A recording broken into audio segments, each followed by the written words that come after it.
Hi guys, welcome back to my channel. Today we are doing a very different kind of video. Basically, I'm going to walk you through all the things that you will need if you are buying a new house. If you are moving out for the first time and you are starting from scratch, having nothing, and I'm going to tell you all the things you'll need for your kitchen.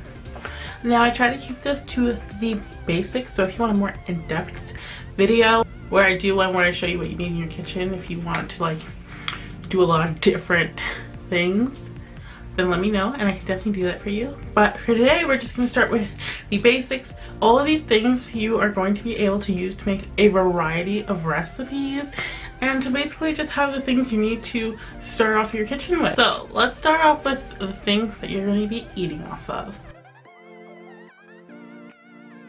So first things first is you're going to want cutlery. You're going to want forks, spoons, and knives. And honestly, don't worry about the little forks, don't worry about the little spoons.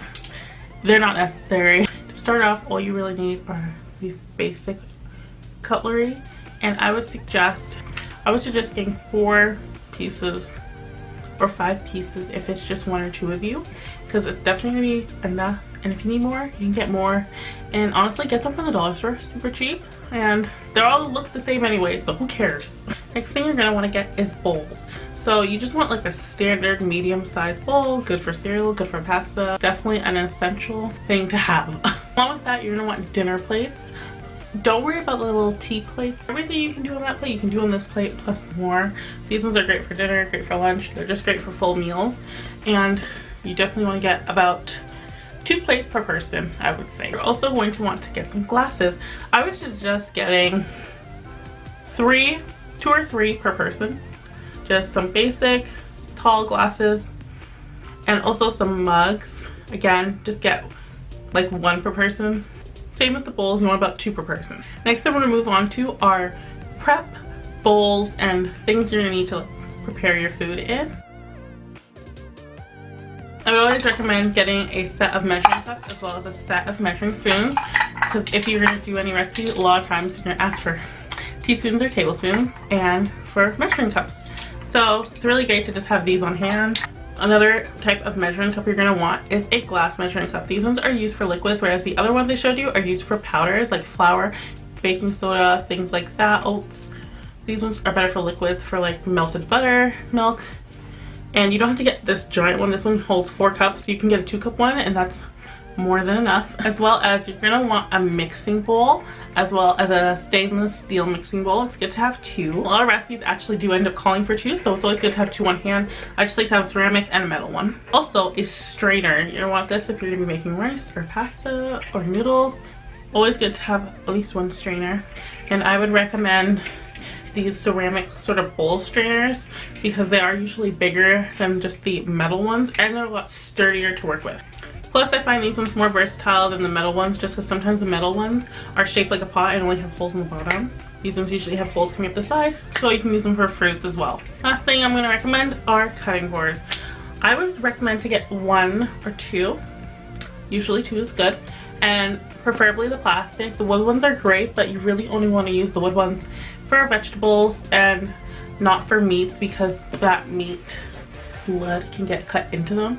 So I would recommend plastic ones because they're very versatile and you can use them for everything. On to kitchen utensils. First things first is you are going to want a chef knife. You do not need to get one this size. This is the one I just had from culinary school and it's giant, and I'm a little bit, honestly I want to be done talking about it so I put it down.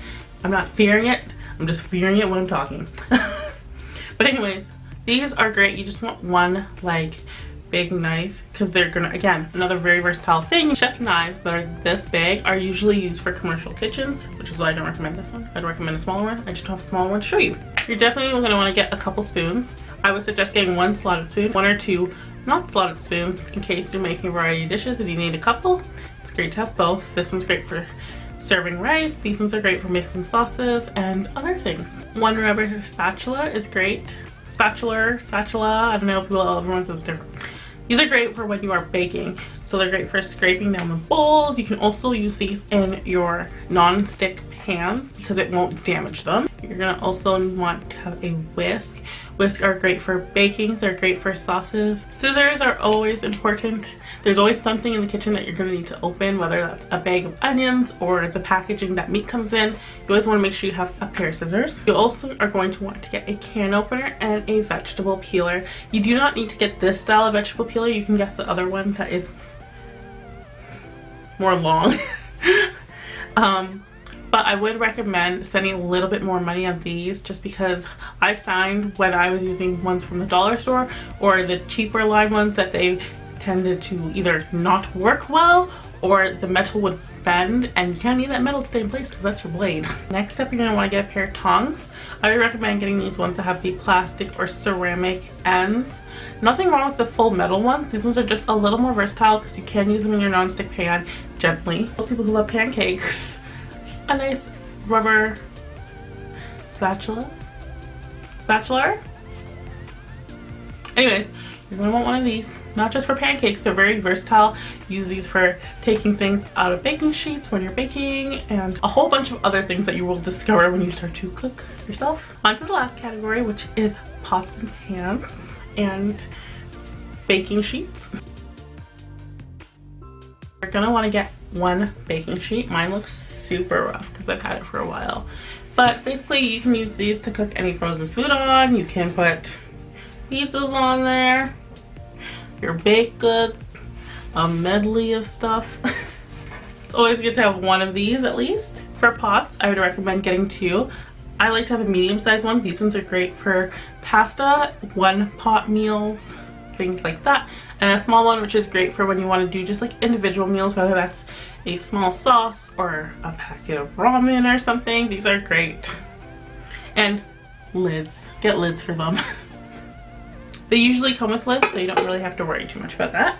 Next thing I recommend getting is a frying pan, preferably a non-stick one. You definitely don't want to use any utensils that are metal in these. You definitely want to use rubber spatulas or things that have rubber on them, just because you want to protect them and preserve the longevity for as long as you can.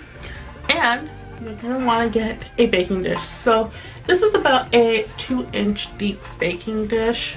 This one's a medium size. Honestly, this is like the perfect size. You can do meatloaf in these, you can do lasagna, scalloped potatoes, a whole bunch of different things. It's just great to have one of these on hand because they are so versatile. You can make cakes in these. Everybody loves cake. And that brings us to the end of this video, guys. These are all the things you'll want when starting to buy things for your new home. If you have nothing or starting from scratch, let me know if I missed anything, and let me know what your most used kitchen tool is in the comments below. If you like this video, make sure to hit the thumbs up, subscribe for more videos every Monday and Thursday, and until next time, guys, bye!